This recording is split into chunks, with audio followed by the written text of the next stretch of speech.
محترم بھائی اور بہنوں، اسلام زندگی گزارنے کا وہ طریقہ ہے جو اللہ نے اپنے علم کامل سے ہمیں عطا فرمایا۔ بنیادی طور پر انسان کے بارے میں اللہ تعالیٰ فرماتے ہیں وَمَا أُوتِيتُم مِّنَ الْعِلْمِ إِلَّا قَلِيلًا، کہ میرے بندو تمہارے پاس علم بہت تھوڑا ہے۔ جو جس لائن میں جہاں پر بھی ہے تو یہ آیت اس کے اوپر آتی ہے، تھوڑا علم ہے۔ یقیناً تھوڑے علم کے ساتھ صحیح فیصلے نہیں کیے جا سکتے، تو اس لیے اللہ نے اپنے علم کامل سے ہمیں زندگی گزارنے کا ایک قانون دیا اور اس پر اتنا بڑا چیلنج کیا، لا ریب فی، الف لام میم ذالک الکتاب لا ریب فی۔ دنیا کا بڑے سے بڑا مصنف اپنی کتاب لکھتے ہوئے یہ دعویٰ نہیں کر سکتا کہ آگے جو کچھ کہا جا رہا ہے یہ شک و شبہ سے بالا تر ہے، کوئی نہیں دعویٰ کر سکتا۔ پوری کائنات صرف اللہ کو یہ حق حاصل ہے کہ وہ یہ کہے لا ریب فیہ، یہ شک و شبہ سے بالا تر کتاب ہے، قانون ہے۔ اسلام کا ایک حصہ عبادات، دوسرا حصہ معاشرت، اسلامی معاشرت اس نے ہمارے اندر جگہ نہیں بنائی۔ جو پٹھانوں کی معاشرت ہے وہ اسی پہ چلتے ہیں، جو پنجابیوں کی معاشرت ہے وہ اس پہ چلتے ہیں، جو سندھیوں کی ہے وہ اس پہ چلتے ہیں، جو بلوچوں کی ہے وہ اس پر چلتے ہیں۔ اسلام ہماری معاشرت بدل دیتا تو پوری دنیا کے انسانوں کے لیے اسلام میں آنا بہت آسان ہو جاتا، کیونکہ عبادات سے متاثر کوئی کوئی ہوتا ہے، اور معاشرت ایسی چیز ہے جو اس طرح کھینچتی ہے جیسے شہد مکھی کو کھینچتا ہے، اور جیسے روٹی بھوکے کو کھینچتی ہے، اور جیسے پانی پیاسے کو کھینچتا ہے۔ اسلامی معاشرت ایسی خوبصورت زندگی ہے کہ جو لوگوں کو کھینچتی ہے۔ شادی بھی معاشرت کا حصہ ہے۔ میرے نبی نے خود 11 شادیاں کی، 13 کی، 2 شادیاں نکاح ہوا اور طلاق دے دی، گھر نہیں بسایا، 11 گھر بسائے، 2 کا آپ کی زندگی میں انتقال ہو گیا، حضرت زینب بنت خزیمہ اور حضرت خدیجہ بنت خویلد رضی اللہ تعالی عنہما۔ 4 بیٹیوں کی شادی کی، 11 شادیاں خود کی، شوہر بن کے دکھایا، باپ بن کے دکھایا، سسر بن کے دکھایا کہ ہماری معاشرت جہاں ہمارا جوائنٹ فیملی سسٹم ہے، اگر ہم لوگ شریعت کو جانتے تو یہ بڑا خوبصورت نظام تھا، لیکن چونکہ ہم شریعت نہیں جانتے تو جوائنٹ فیملی سسٹم سے بہت بڑا ظلم وجود میں آ رہا ہے۔ یہ وہ ظلم ہے جو عدالتوں میں ڈسکس نہیں ہو رہا، جو پنچایتوں میں ڈسکس نہیں ہو رہا، یہ وہ ظلم ہے جو گھروں میں ہو رہا ہے، کیونکہ اپنی وہ حدود باؤنڈری لائن نہیں جانتے کہ میری باؤنڈری کہاں سے شروع ہوتی ہے اور کہاں جا کر ختم ہوتی ہے۔ ایک گھر کیسے چلنا چاہیے اس پر سینکڑوں آیات آئی ہیں۔ اتنی آیات نماز کے لیے نہیں آئیں جتنی ایک گھر کیسے چلنا چاہیے، جتنی اس کے لیے آیات آئیں۔ سورۃ النساء ساری گھر کی زندگی بتاتی، سورۃ المائدہ گھر کی زندگی بتا رہی، سورہ تحریم گھر کی زندگی بتا رہی، سورہ طلاق گھر کی زندگی بتا رہی، سورہ بقرہ میں گھر کی زندگی کی سینکڑوں آیات ہیں کہ ایک گھر کیسے چلنا چاہیے، چونکہ یہ نہ مولوی جانتا ہے، نہ جج جانتا ہے، نہ یہ اے سی بچہ جانتا ہے، نہ ڈاکٹر جانتا ہے، نہ دیہاتی جانتا ہے، نہ شہری جانتا ہے کہ گھر کیسے چلتا ہے۔ چونکہ یہ چیپٹر میں آپ کو کیا گلا دوں، ہمارے مدرسوں میں بھی نہیں پڑھایا جاتا۔ ہمارے مدرسے بھی زور دکھاتے ہیں جہاں کوئی اختلافی بات آ جائے، پھر انہاں دے ویکھن والے ہوندے زور کیویں لگدے۔ جہاں کوئی اخلاقی بات آ جائے تو استاد بھی ٹھنڈا ہوتا ہے، شاگرد بھی ٹھنڈے ہوتے ہیں۔ تو یہ چیپٹر تو پڑھائے نہیں جاتے، مدرسوں میں بھی نہیں پڑھائے جاتے، تو میں آپ سے کیا گلہ کروں؟ تو ہمارے مدرسے سے پڑھے ہوئے بچوں کو نہیں پتہ، ہمارے علماء کو نہیں پتہ کہ گھر کیسے چلتا ہے، کہ نبی کی وہ زندگی جو گھر میں تھی وہ کیسی تھی، یہ نہ پڑھی جاتی ہے نہ پڑھائی جاتی۔ 11 شادیاں شوق کی تھیں، 11 شادیاں شوق کی تھیں۔ شوق ہوتا تو 25 سال کا خوبصورت جوان 40 سال کی عورت سے شادی کرتا، جن کے 2 شادیاں پہلے ہو چکی ہیں اور ہر شادی سے اولاد موجود ہے، اور آپ ایسے حسین ہیں کہ حضرت عائشہ فرماتی ہیں کہ یوسف علیہ السلام کو دیکھ کر عورتوں نے ہاتھ کاٹے تھے، میرے محبوب کو دیکھتی تو سینے چیر کے بیٹھ جاتے۔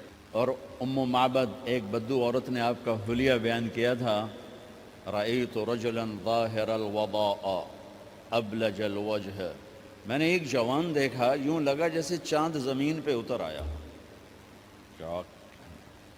کیا کہنے، لم تعبہ خجلا لم تزری بہ سعلا، نہ پیٹ آگے نکلا ہوا، نہ سر کے بال اڑے ہوئے، حسین، دیکھتے ہی نظروں میں جچ جانے والا، وسیم، جتنا دیکھوں اتنا دیکھنے کا شوق بڑھتا چلا جائے، قسیم، جدھر سے دیکھوں حسن ہی حسن نظر آئے، ان تکلم علیہ البہا، بولے تو نور چھا جائے، ان سکت علیہ الوقار، چپ ہوں تو وقار چھا جائے، ادعج، موٹی آنکھ، اکحل، سرمگی، اشکل، لمبی، احور، سیاہ،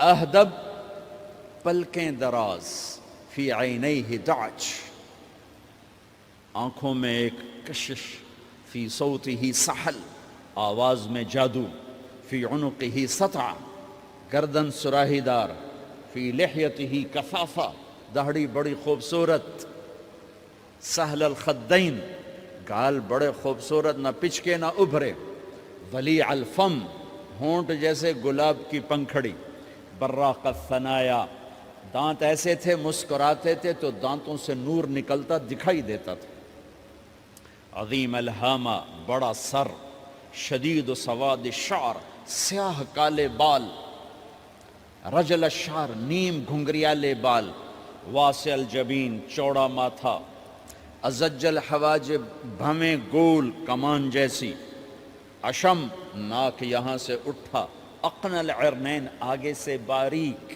لہو نور یعلوہ، یہاں نور جگمگ جگمگ کرتا رہتا تھا، ان انفرقت عقیقت و فرق و الا فلا، جب کبھی مانگ نکالتے، کبھی نکالتے تھے کبھی نہیں نکالتے تھے، جب کبھی مانگ نکالتے اور پگڑی شریف اتارتے، ٹوپی اتارتے تو مانگ سے نور نکلتا نظر آتا تھا۔ ایسے جوان کو لڑکی نہیں ملے گی، ایسا حسن و جمال۔ اما عائشہ رضی اللہ عنہ وہ سی رہی تھی کرتا سی رہی تھی کپڑا، تو سوئی گر گئی، تو کمرے میں اتنی روشنی نہیں تو اس کے یوں کر رہی تھی، اتنے میں میرے نبی اندر آئے تو آپ کے چہرے کے نور سے سوئی چمکنے لگی، ایسا حسن و جمال۔ اور 40 سال کی عورت سے شادی ہو رہی اور 25 سال ان کے ساتھ گزار دیے، 50 برس کے ہو گئے، 50 سال کے بعد 10 شادیاں، جبکہ شوق اور خواہش ختم ہوتی چلی آ رہی ہوتی ہے۔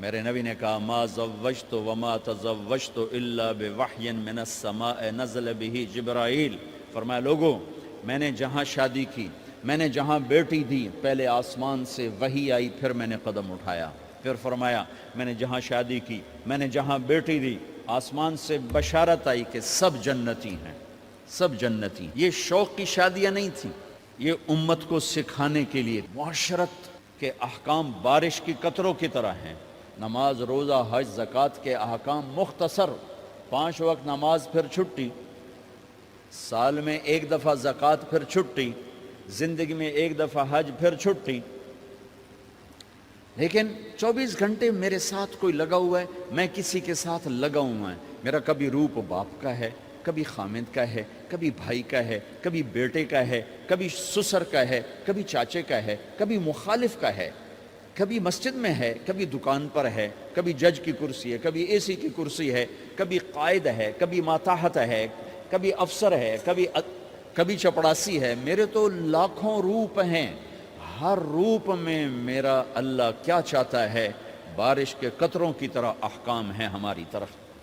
اس میں سے ایک یہ مجلس ہے شادی کی کہ ایک لڑکا اور لڑکی کیسے زندگی گزارے، یہ سمجھانے کے لیے، خامند اور بیوی کیسے زندگی گزاریں یہ سمجھانے کے لیے میرے نبی نے 11 شادیاں کی، اور اپنی عرب کی معاشرت کو توڑ کر اپنی معاشرت ان پر نافذ فرمائی اور اپنی خوبصورت زندگی ان تک پہنچائی۔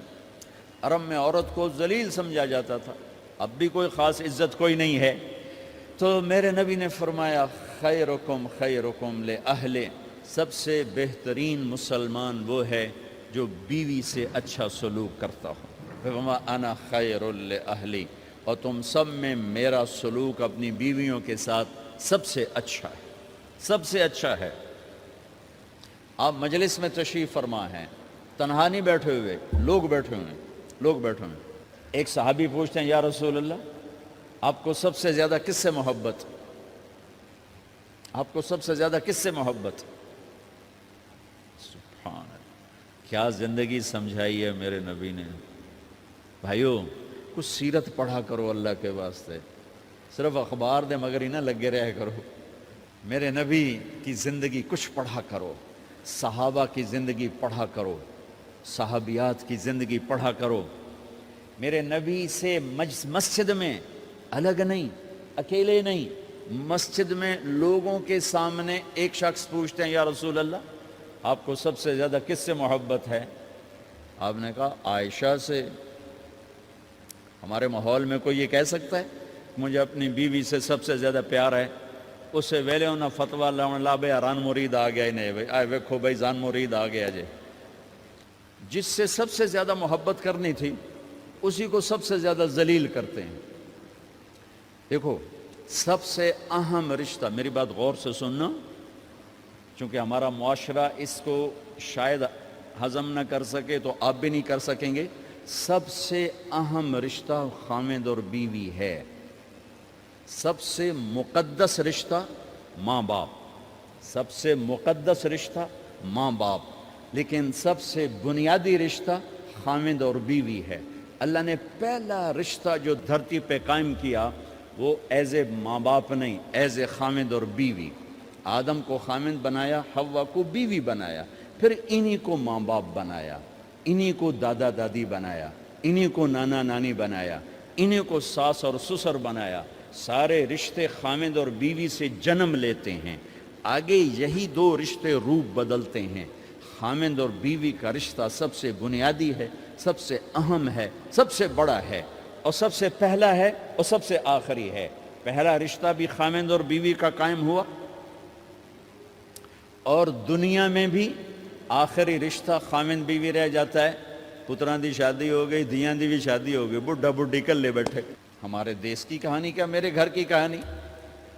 میں تبلیغ میں، میرا چھوٹا بھائی لاہور میں، بہنیں اپنے گھر، ماں پیو کلے بیٹھے ہوئے، ہمارے پاس آنے کے لیے تیار نہیں، اپنی جگہ چھوڑنے کے لیے تیار نہیں۔ پھر باپ فوت ہو گئے تو ہم نے منتیں کر لیں اپنی ماں کی کہ میں فیصل آباد میں رہتا ہوں، میرا بھائی لاہور میں ہوتا ہے، کہ ساڑھے کو آ جاؤ نہ پتر، میں توڑے پیو دی جا نہیں چھڑنی۔ نہیں آئے ہمارے پاس، تنہا زندگی گزار دی۔ ہم تو آئے مہمانوں کی طرح آئے اور چلے گئے، تنہا زندگی گزار دی۔ تو پہلا رشتہ خامند اور بیوی، آدم اور حوا۔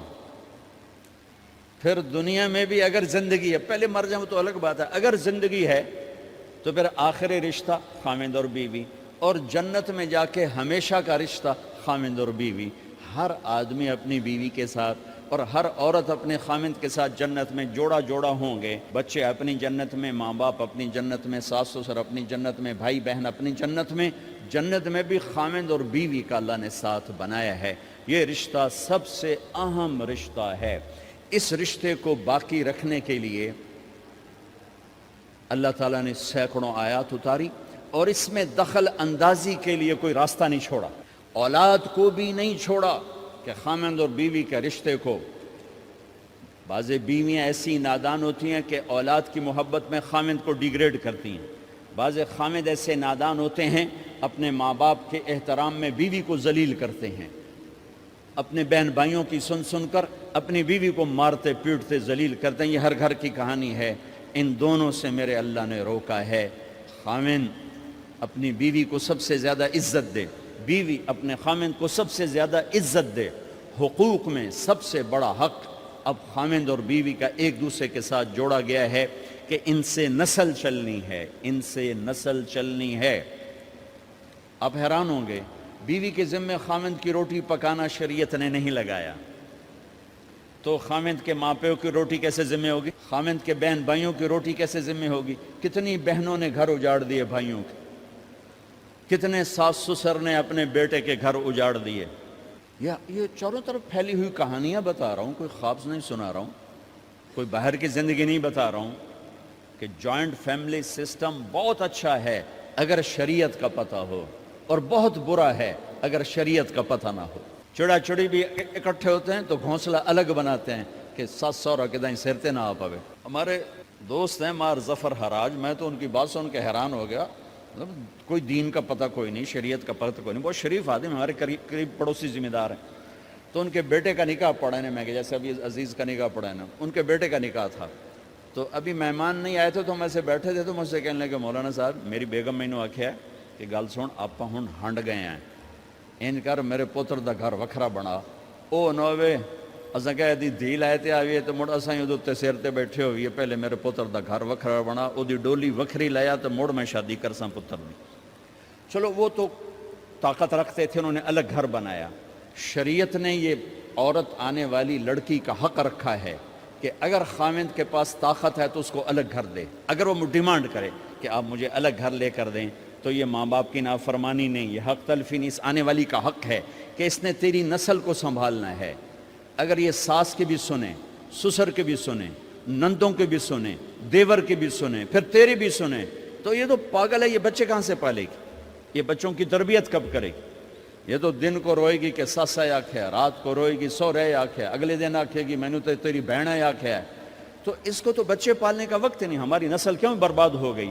کہ ماؤں نے اپنی ڈیوٹی چھوڑ دی ہے۔ 3 سال کا بچہ سکول میں ڈال رہے ہیں، لے بلا سکول والوں کیڑی فکر ہے، انہوں نے پیسے لے کے انہوں کھڈاونا۔ میرے نبی نے کہا 7 سال تک تو نماز بھی نہ کہو، بس گلے سے لگا کے رکھو، 7 سال تک نماز بھی نہ کہو، بس اس کو قریب کرو قریب کرو قریب کرو، 10 سال میں جا کے نماز کہو۔ 3 سال کے بچے کو ڈالتے ہیں اسکولوں میں، اس کے لاشعور میں ماں باپ سے نفرت پیدا ہو جاتی ہے۔ یہ میری اب بیتی ہے، اللہ نے مجھے تبلیغ میں لگا دیا تو شریعت پڑھنے کے بعد اللہ نے میرا سر جھکا دیا، ورنہ میں تو بالکل باغی ہوتا۔ تو میرے نبی فرما رہے ہیں 7 سال تک نماز بھی نہ کہو، بس سینے سے لگا کے رکھو، تاکہ تمہاری صفات منتقل ہوں اور تمہاری محبت ان کے اندر منتقل ہو۔ تو جب بیوی پر پورے گھر کا بوجھ پڑ گیا تو وہ اپنے بچوں کو کب پالے گی اور بچوں کی کب وہ تربیت کرے گی؟ وہ تو صبح سے شام تک چولہے پر تھک چکی ہے، اور اوپر سے جو تانے ہیں وہ الگ ہیں، جلی کٹی، کبھی ساس کہہ رہی، کبھی سسر کہہ رہا، کبھی بہنیں، کبھی دیور، تو وہ تو بالکل بیچاری پاگل ہو جاتی۔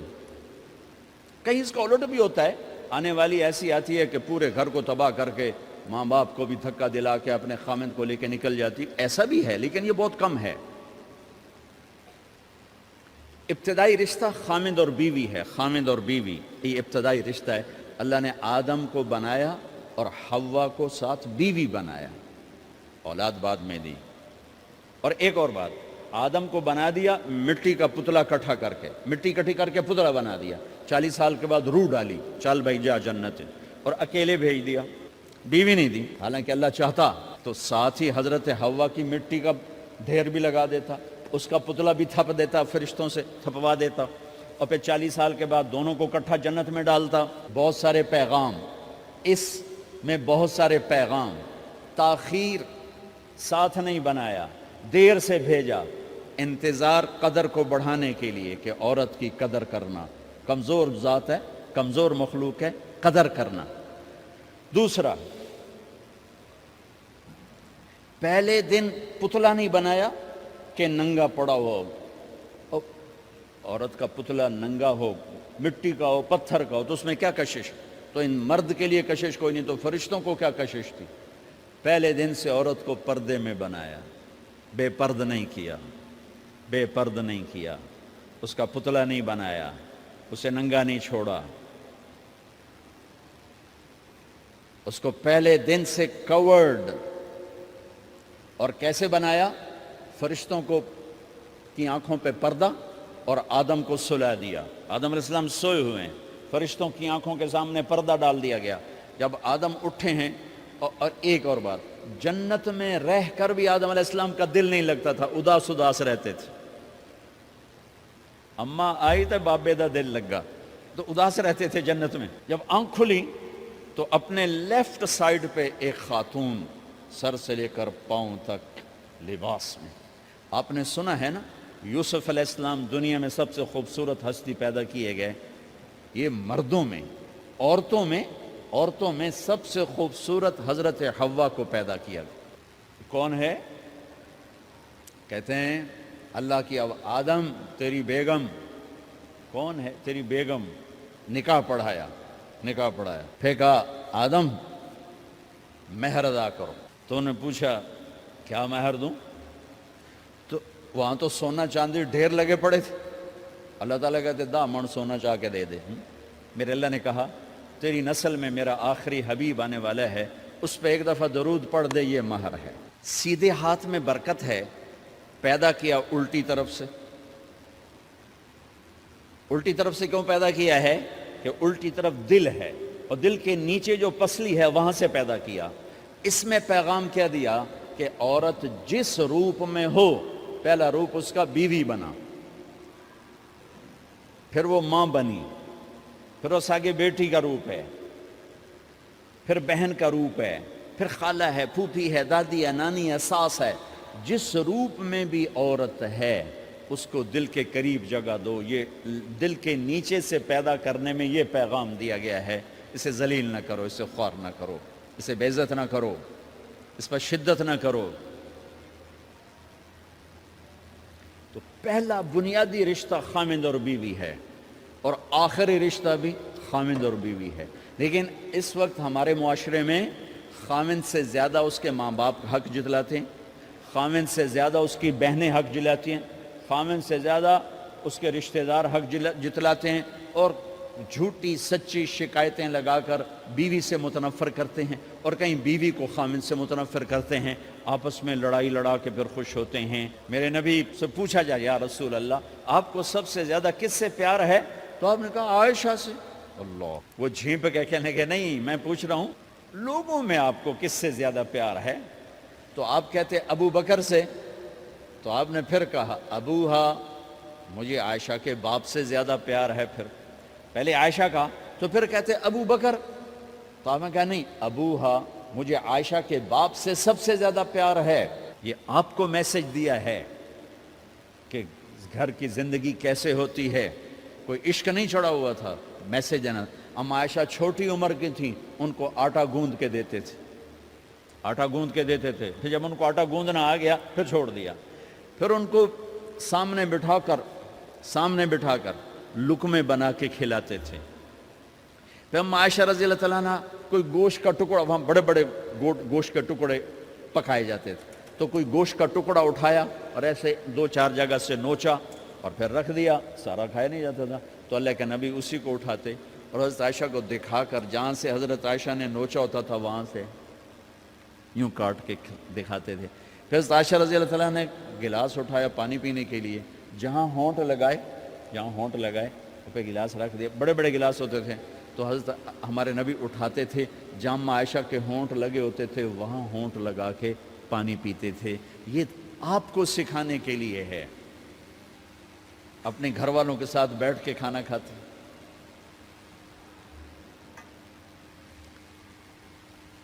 یہ میرے نبی کی معاشرت ہے، یہ میرے نبی کی زندگی. گھر میں جھاڑو دیتے، اپنے کپڑے خود دھوتے.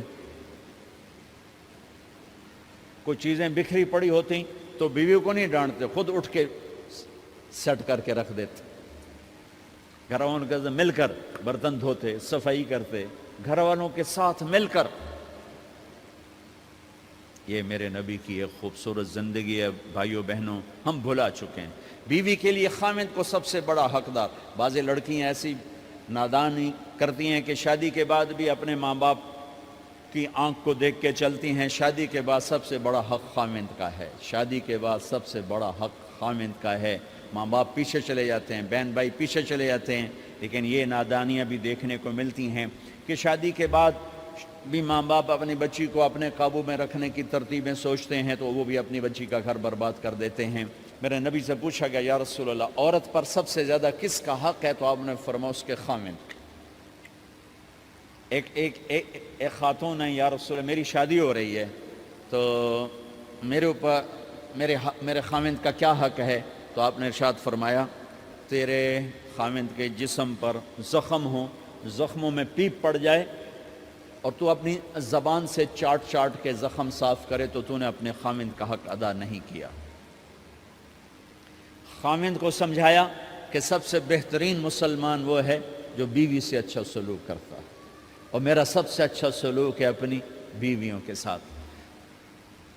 یعنی قاب قوسین او ادنا آپ کا مقام ہے.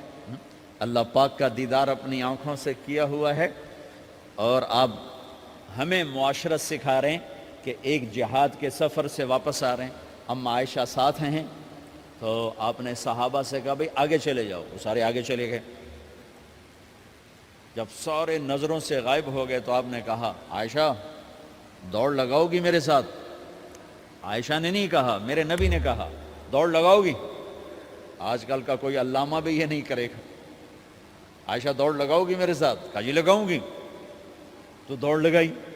تو عائشہ فرماتی ہے میں آگے نکل گئی، اللہ کے نبی پیچھے رہ گئے. چاہے آپ جان بوجھ کے آہستہ ہوئے ہوں ان کی دل جوئی کے لیے. کچھ سال گزر گئے، پھر جہاد کے سفر سے واپسی ہو رہی ہے تو آپ نے صحابہ سے کہا بھائی آگے چلے جاؤ. تو سارے آگے چلے گئے، غائب ہو گئے. عائشہ دوڑ لگائیں؟ کہا جی لگائیں. تو فرمایا کہ ان دنوں میں ذرا موٹی ہو گئی تھی، جب دوڑ لگائی تو اللہ کے نبی آگے نکل گئے. تو پھر آپ نے کہا عائشہ ہذہ بتلک، عائشہ اب تیرا میرا حساب برابر ہو گیا. اس دفعہ تو آگے نکل گئی، آج میں آگے نکل گیا. یہ میرے نبی کی معاشرت ہے کہ بھری محفل میں کہہ رہے ہیں مجھے عائشہ سے سب سے زیادہ پیار ہے. اور عرب میں عیب تھا، جیسے ہمارے ہاں بھی عیب ہے کہ کوئی بھری محفل میں کہ مجھے بیوی سے سب سے زیادہ پیار. کہ تیری ماں کتنے گئی؟ بھائی ماں کا اور خانہ ہے، بیوی کا اور خانہ ہے. ماں کی اور جگہ ہے، بیوی کی اور جگہ ہے. تو میں آپ سب سے کہتا ہوں ماں باپ کی وجہ سے بیویوں پہ زیادتی نہ کرو، بیوی کی وجہ سے ماں باپ پہ زیادتی نہ کرو. بڑے ہو تو بڑے بنو. ہمارے نبی تو آپ سسر بھی ہیں نا، آپ نے 4 بیٹیوں کی شادیاں کی. 2 تو ایک ہی کو دے دیں عثمان کو، رقیہ اور ام کلثوم رضی اللہ تعالیٰ عنہما حضرت عثمان کے نکاح میں. ابو العاص رضی اللہ تعالیٰ عنہ کو زینب، اور سب سے پیاری محبوب بیٹی حضرت علی رضی اللہ تعالیٰ عنہ. باقی 3 نکاح بڑے سادہ کیے. حضرت فاطمہ کا نکاح بڑے دھوم دھام سے کیا. ان کا رشتہ لے کر صدیق آئے، یا رسول اللہ میں خواہش مند ہوں، آپ چپ رہے. پھر حضرت عمر بعد میں گئے، یا رسول اللہ میں خواہش مند ہوں، آپ چپ رہے. تو عبد الرحمن بن عوف رضی اللہ تعالیٰ نے حضرت علی سے کہا علی تو جا، تجھے دے دیں گے. وہ کہنے لگے میں تو بہت غریب ہوں، مجھے کہاں دیں گے. حضرت علی کا ذاتی گھر بھی نہیں تھا، کسی سے ایک کوٹھا مانگ کے اس میں رہ رہے تھے مدینہ میں. کہا نہیں تو جا جا. تو یہ مسجد میں پہنچے، اللہ کے نبی کو دیکھا تو ایسا روب طاری ہوا کہ بولے ہی کچھ نہیں. اللہ کے نبی کو تو پتہ ہے کہ کیا ہے اور کس لیے ہے. تو آپ نے کہا علی کیسے آئے؟ چپ. کہا لگتا ہے فاطمہ کے رشتے کے لیے آئے ہو؟ کہا جی ہاں. تو آپ نے کہا انشاءاللہ، اتنا کہا انشاءاللہ، اور چپ ہو گئے.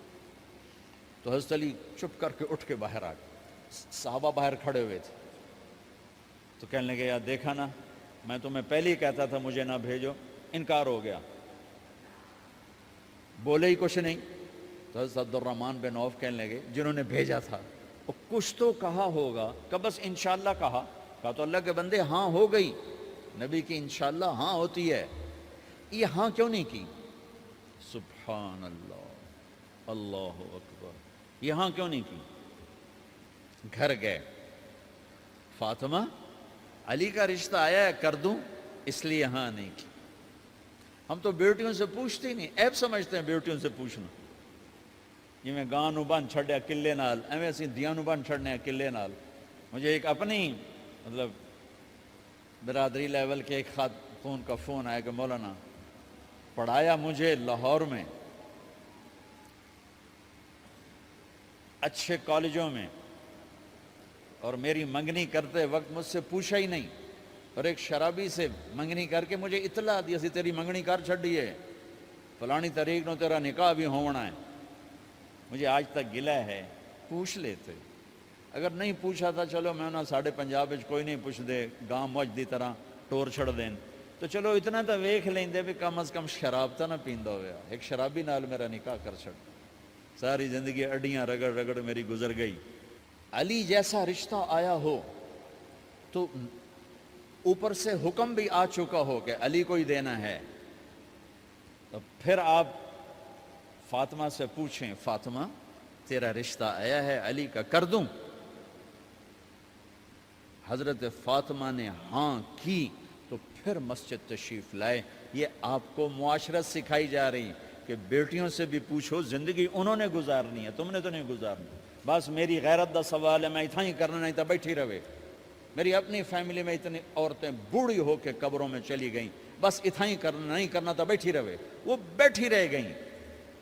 یہ ظلم و ستم ہے جو تمہاری عدالت میں بھی نہیں آتا، کوئی کیس بھی نہیں ہوتا، لیکن اللہ کی عدالت میں کیس درج ہو چکا ہے کہ میرے نبی نے علی جیسے داماد کے لیے بھی پہلے پوچھا، حالانکہ اوپر سے اشارہ ہو چکا ہے۔ ابھی بتاتا ہوں میں۔ فاطمہ بیٹی علی کا رشتہ ہے کر دوں؟ انہوں نے کہا کر دیں۔ پھر کہا بلاؤ۔ پھر علی آئے، کہا علی جمع کرو لوگوں کو۔ مسجد ساری بھر گئی تو آپ ممبر پر تشریف فرما ہوئے۔ حضرت علی کو ایسے سامنے بٹھایا، کہا لوگو مجھے جبریل اللہ کی طرف سے پیغام دینے آئے ہیں کہ میں اپنی بیٹی فاطمہ کا نکاح علی کے ساتھ کر دوں۔ آسمان سے وحی بھی آئی ہو اور پھر بھی پوچھا جائے، یہ میرے نبی کی معاشرت ہے۔ ہم تو پوچھنا عیب سمجھتے اور اسے ذلت سمجھتے ہیں۔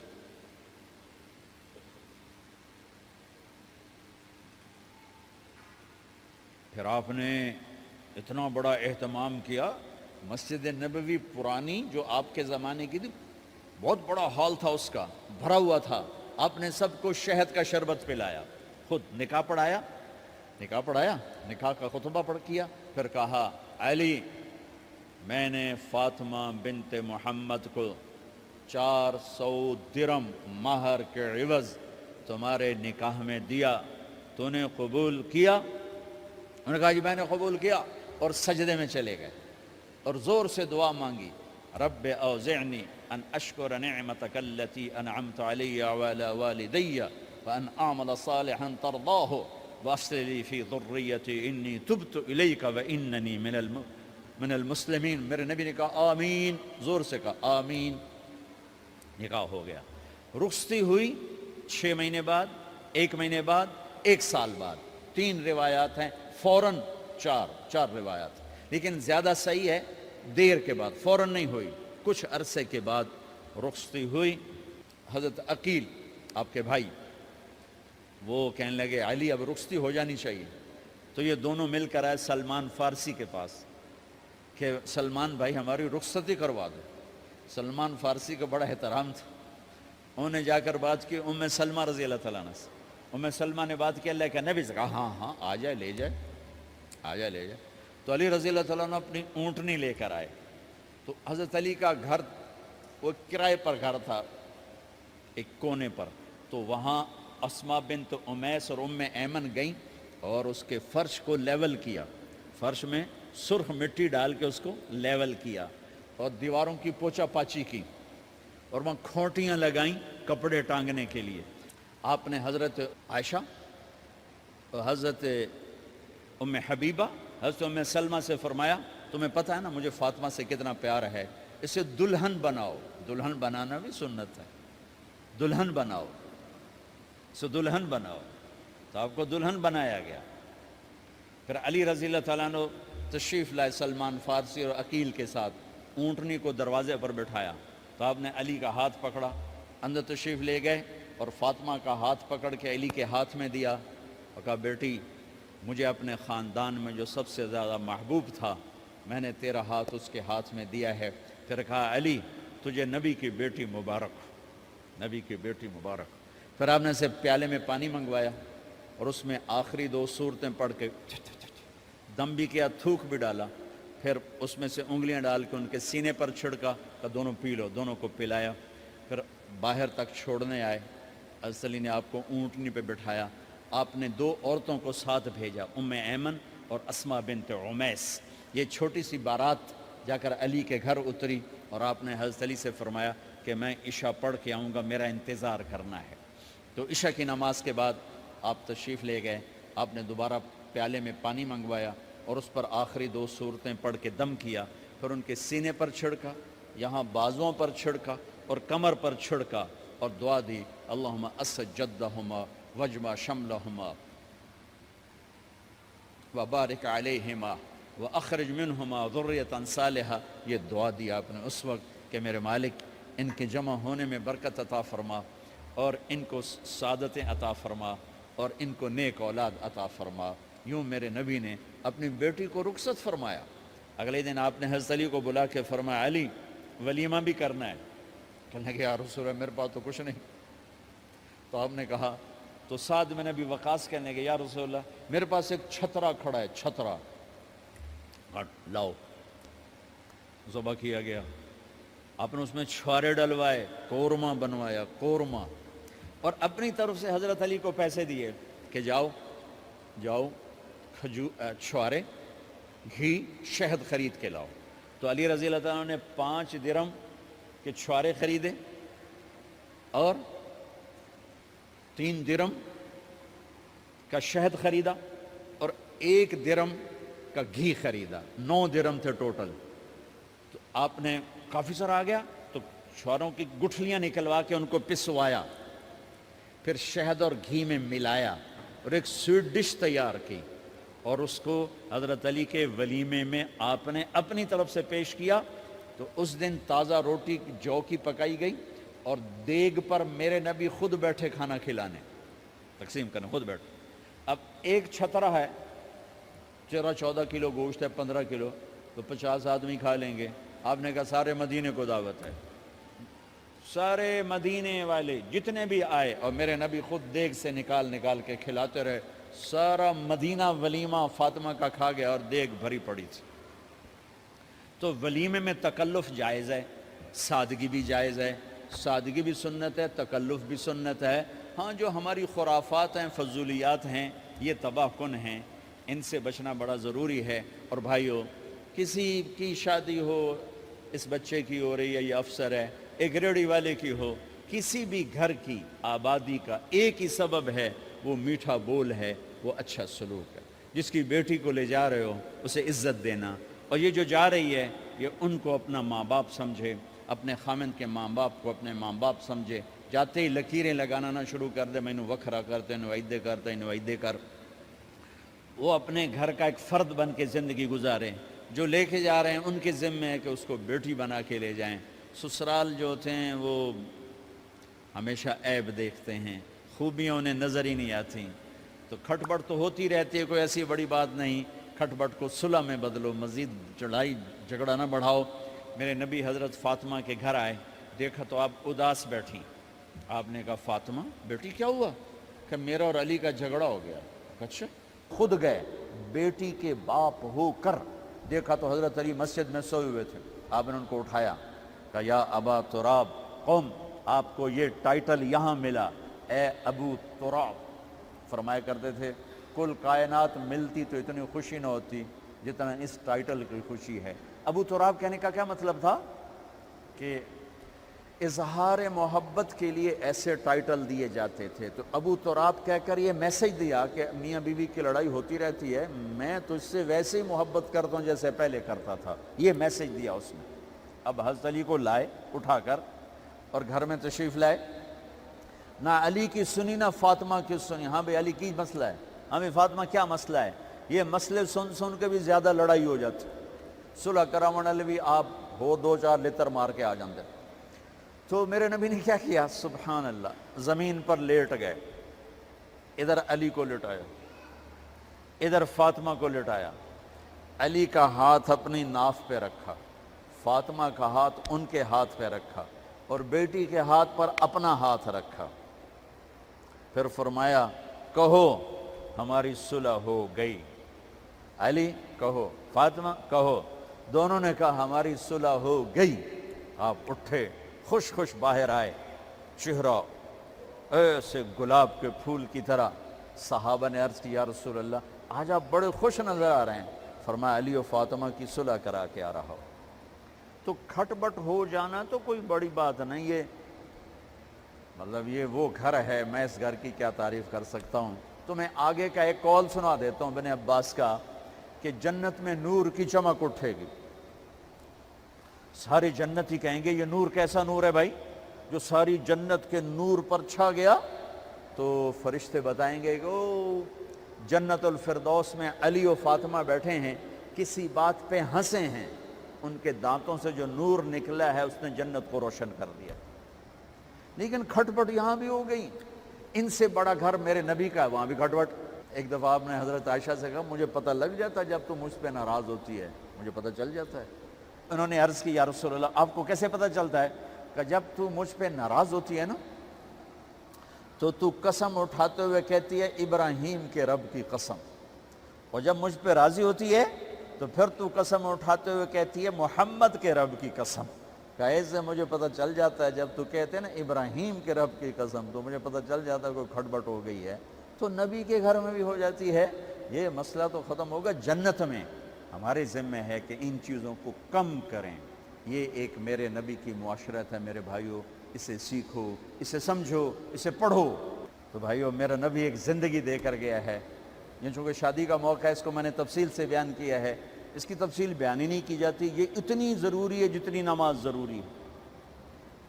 نماز تو 5 وقت پڑھیں گے، زندگی 24 گھنٹے روپ بدل رہی ہے. ہر روپ میں میرا نبی کیا چاہتا ہے اس کو سیکھو، اس کو سمجھو. کرو گے اللہ آپ کو چمکائے گا، بنائے گا. اپنی کمائیوں میں حلال لاؤ، حرام سے بچو. جج بھی بیٹھے ہیں، وکیل بھی بیٹھے ہیں، کسی ظالم کے وکیل نہ بنو. وَلَا تَقُلْ لِلْخَائِنِينَ خَصِيمًا. آپ کو ایک آیت میں جوڈیشری، جج، مقننہ اور وکلاء کا پیغام اللہ کا سنا دیتا ہوں. اِنَّا أَنزَلْنَا إِلَيْكَ الْكِتَابَ بِالْحَقِّ لِتَحْكُمَ بَيْنَ النَّاسِ بِمَا أَرَاكَ اللَّهُ وَلَا تَقُلْ لِلْخَائِنِينَ خَصِيمًا. مقننہ، قانون ساز. تو اِنَّا أَنزَلْنَا إِلَيْكَ الْكِتَابَ بِالْحَقِّ. قانون بنانے کا حق اللہ کو ہے، اللہ کے قانون کو اپناؤ. آگے جج حضرات، فَحْكُمْ لِتَحْكُمَ بَيْنَ النَّاسِ بِالْحَقِّ. ججوں کو حکم ہے کہ حق فیصلے کرنا، بک نہ جانا، دب نہ جانا، حق کے فیصلے کرنا. تیسرا وکلاء کو وَلَا تَقُلْ لِلْخَائِنِينَ خَصِيمًا. ظالم بددیانت کی وکالت کے لیے کھڑے نہ ہو جانا ورنہ مارے جاؤ گے، مارے جاؤ گے. وَلَا تَقُلْ لِلْخَائِنِينَ خَصِيمًا. ان کے لیے دلائل قائم نہ کرنا ورنہ ہلاک و برباد ہو جاؤ گے. تو بھائیو یہ نکاح کو ذرا میں نے تفصیل سے بیان کی ہے کہ یہ زندگی ہے جس کو سیکھنا ہے. حلال کماؤ، بچوں کو حلال دو، بیوی کو حلال دو. اللہ کی قسم حرام سے کبھی بہار نہیں آتی اور حلال پہ کبھی خزاں نہیں. حلال کھانا، حلال کھلانا تو تم شاد و آباد رہو گے. اللہ میں عمل کی توفیق.